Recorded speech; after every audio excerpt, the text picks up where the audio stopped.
பொருத்தமான நபர் இல்லை என்பது மனுவாதத்தின் புதிய வடிவம் என விமர்சித்துள்ள மக்களவை எதிர்க்கட்சித் தலைவர் ராகுல் காந்தி இடஒதுக்கீட்டுக்கு எதிரான பாஜகவின் நடவடிக்கைகளை அரசியல் சாசனத்தின் துணையோடு எதிர்கொள்வோம் என தெரிவித்துள்ளார்.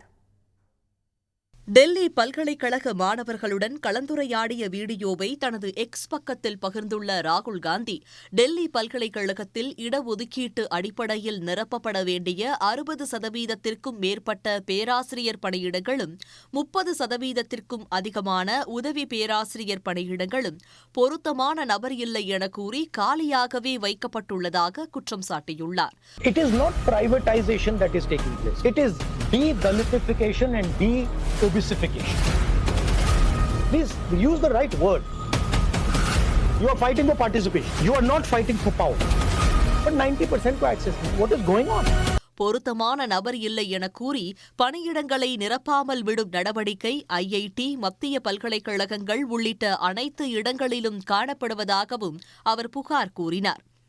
பட்டியலின, பழங்குடியின மற்றும் பிற்படுத்தப்பட்ட பிரிவினரில் பொருத்தமான நபர் இல்லை என்பது மனுவாதத்தின் புதிய வடிவம் என்றும், தகுதி வாய்ந்த எஸ்சி, எஸ்டி மற்றும் ஓபிசி பிரிவினரை கல்வி மற்றும் தலைமைத்துவத்திலிருந்து விலக்கி வைக்கும் நடவடிக்கை என்றும் அவர் சாடியுள்ளார்.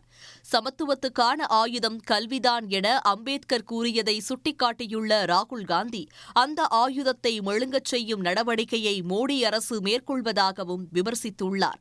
பொருத்தமான நபர் இல்லை என்பது அரசியல் சாசனத்தின் மீதான தாக்குதல் என்றும், சமூக நீதிக்கு செய்யும் துரோகம் என்றும் ராகுல் காந்தி விமர்சித்துள்ளார். இடஒதுக்கீட்டு இடங்களை நிரப்பக் கோருவது கல்வி வேலைவாய்ப்புக்கான போராட்டம் மட்டுமில்லை என்றும், உரிமை, மரியாதை மற்றும் பங்கேற்புக்கான போராட்டம் என்றும் ராகுல் காந்தி தெரிவித்துள்ளார். அரசியல் சாசனத்தின் துணையோடு பாஜக மற்றும் RSSஇன் இடஒதுக்கீட்டுக்கு எதிரான நடவடிக்கைகளை எதிர்கொள்வோம் என்றும் ராகுல் காந்தி உறுதி தெரிவித்துள்ளார். உடனுக்குடன் செய்திகளை தெரிந்து கொள்ள சன் நியூஸ் பெல் ஐகானை கிளிக் பண்ணுங்க.